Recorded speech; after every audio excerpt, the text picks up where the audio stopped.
I definitely think my professional career playing football with Spurs, Crystal Palace and Arsenal has definitely shaped my media career today. I think you learn so much about being a player and kind of what it takes to get to the highest levels, and a lot of the interesting stories around the game kind of exist within the change rooms, they exist on the pitch, you know, behind the scenes I suppose, where that's all where all the action happens and where the conversations take place. So I think working now for She's a Baller, a lot of what we do is around storytelling, it's around news, it's around delivering different types of perspectives in the game. So, you know, I think having that experience as a player, you kind of know how players want to have their stories told, and the diversity of the stories as well in the space and where to look. So that's been a big part of the She's a Baller history for the past year since I've been a part of the company.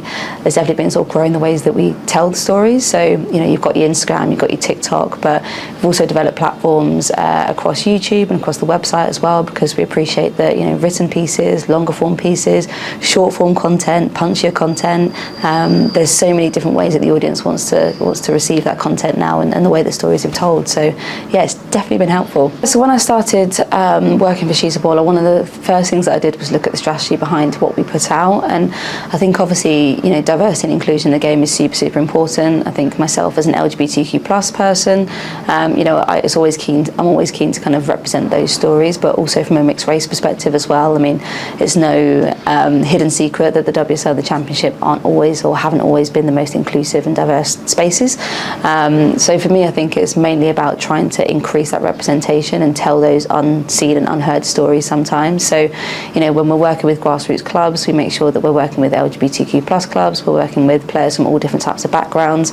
And then I think from a brand partnership perspective, a lot of the work we do is very production based, you know, working towards putting together events, tournaments, watch-alongs and everything in between. So what we try and do is also use a diverse range of production staff. So we've increased our roster to make that more inclusive and to make sure that we're really getting, you know, people's perceptions from across the board. So yeah, it's a sort of double-pronged approach, I suppose. So I think my work as an advocate off the pitch and also with She's a Baller, I'm very much, you know, one of the big priorities for me is about youth empowerment and making sure that especially young people's voices are heard across the space. So, you know, when we're looking at She's a Baller from an editorial perspective, what we'll try and do is create as much space as we can for younger voices and also, you know, older voices too. I mean, after the Euros, we saw a lot of, you know, 40, 50, 60-year-old women who were getting back into sport because they were inspired by the Lionesses and what they'd achieved. So I think obviously youth empowerment is key, but I think let's not forget also the older and more mature voices in the space who haven't had the opportunities that the youngers now